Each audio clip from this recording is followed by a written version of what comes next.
Australians are gearing up for Anzac Day commemorations over the weekend. Various state governments, though, Minister, seem to be being accused of bungling plans for those services. In WA, for example, the McGowan government's being accused of imposing too much red tape on RSL clubs. There's capped attendances, demands to erect fencing, carry out contact tracing that's led to the RSL clubs having to cancel some events. Are you concerned that in some states we're seeing one rule for sporting facilities, for example, and another for our diggers? Look, I think the point you make is entirely valid, Ash, and we need to, I guess, be a little bit kind in our consideration of the issues, because these are very difficult times, and the public health authorities in the states are absolutely determined to make sure we don't have an outbreak of COVID in any jurisdiction. Now, last year, obviously, we didn't have any commemorative events at all, and we all commemorated at home, and the drive-side vigils at dawn, I think, were a very good reflection on the way Australians still want to pay their respects.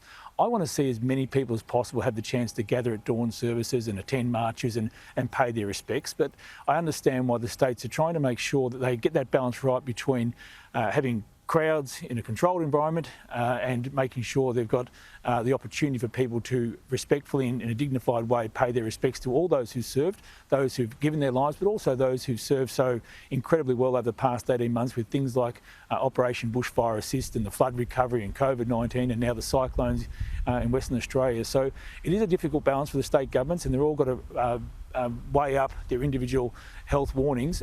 We need to do as much as we can to help those local RSL sub-branches conduct their ceremonies in a respectful way with as little red tape as possible.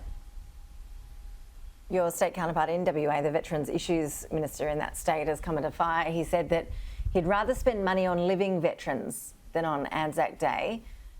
Does he have a point, or are those comments just completely outrageous in the lead up to Anzac Day?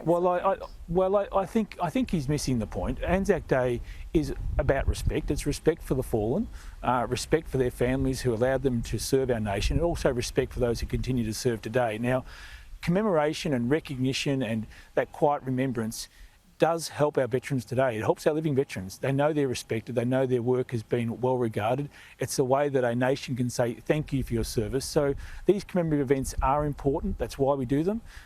Veterans take heart from that. I've been to the Australian War Memorial, for example, Ash, in recent times, and seen the last post ceremony where veterans are obviously moved by the experience. I've been to the Afghanistan exhibition at the War Memorial and seen men in their 40s and 50s wiping tears from their eyes as they look at the videos, and they understand that their service is being recognised, that the work they did in a foreign country is recognised here at home. So we do have to be able to do both. We have to be able to commemorate and respect the fallen, but also make sure we're providing practical support for those who are with us today.